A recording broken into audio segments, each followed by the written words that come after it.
ఆంధ్రప్రదేశ్ రాజకీయాల్లో జిల్లా పునర్వ్యవస్థీకరణ అనేది ఒక అత్యంత సున్నితమైన మరియు సంక్లిష్టమైన అంశంగా మారిపోయింది. గత ప్రభుత్వం చేపట్టిన ప్రక్రియ ప్రస్తుతం ముఖ్యమంత్రి నారా చంద్రబాబు నాయుడు తనదైన శైలిలో మార్పులు చేర్పులు చేస్తూ పరిపాలనను గాడిలో పెడుతున్న అనుకుంటున్న తరుణంలో ఊహించని పరిణామాలు తెరపైకి రావడం ఇప్పుడు రాష్ట్ర వ్యాప్తంగా చర్చనీయాంశంగా మారింది.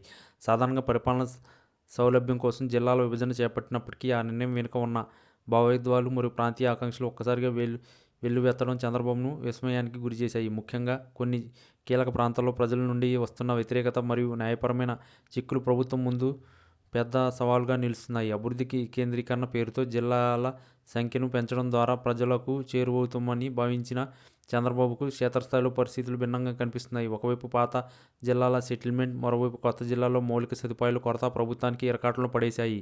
కేవలం భౌగోళికంగా విభజించడం వల్ల లాభం లేదని స్థానికుల నుండి వినిపిస్తున్న గళం ఇప్పుడు సచివాలయంలో వర్గాల్లో ఆందోళన కలిగిస్తుంది. అన్నిటికంటే ముఖ్యంగా కేంద్రం నుండి వస్తున్న కొన్ని సంకేతాలు మరియు నియోజకవర్గాల పునర్విభజన అంశంపై నెలకొన్న సందిగ్ధత ఇప్పుడు పెద్ద షాక్గా మారింది. జిల్లాల పునర్వ్యవస్థీకరణ పూర్తయిందని భావించిన తరుణంలో మళ్ళీ సరిహద్దులు మార్పులు చేయాల్సి వస్తే అది మరింత గందరగోళానికి దారితీసే అవకాశం ఉంది.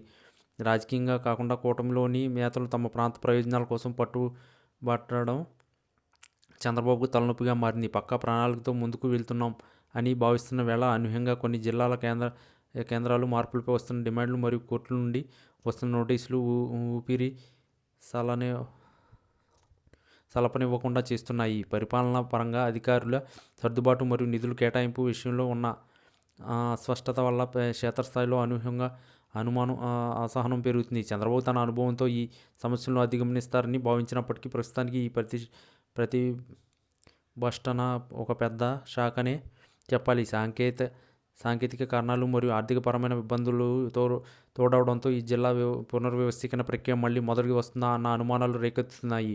ప్రజాభిప్రాయాన్ని పరిగణలోకి తీసుకోకుండా ముందుకు వెళ్తే రాజకీయ మూల్యం చెల్లించకపోక తప్పదని విశ్లేషకులు హెచ్చరిస్తున్నారు. ఇలాంటి క్లిష్ట పరిస్థితుల్లో చంద్రబాబు ఏ విధమైన నిర్ణయాలు తీసుకుంటారో మరియు ఊహించని పరిణామాల నుండి ఎలా బయటపడతారో వేచి చూడాలి. రాష్ట్ర భవిష్యత్తు మరియు పరిపాలన వేగం ఈ జిల్లాల తుది రూపంపై ఆధారపడి ఉన్నాయి. ఈ వీడియో కనుక మీకు నచ్చినట్లయితే please like, share and subscribe channel. మరిన్ని వీడియోస్ కోసం మా ఛానల్ని సబ్స్క్రైబ్ చేయడం మాత్రం మర్చిపోకండి. మీ ఫ్రెండ్స్, ఫ్యామిలీస్ కూడా ఈ వీడియోని షేర్ చేయండి.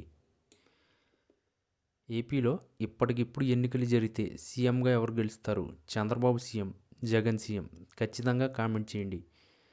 మీ లైక్ వద్దు, సబ్స్క్రైబ్ వద్దు, మీ కామెంట్ మాకు చాలా ముఖ్యం. దయచేసి తప్పకుండా కామెంట్ చేయడం మాత్రం మర్చిపోకండి.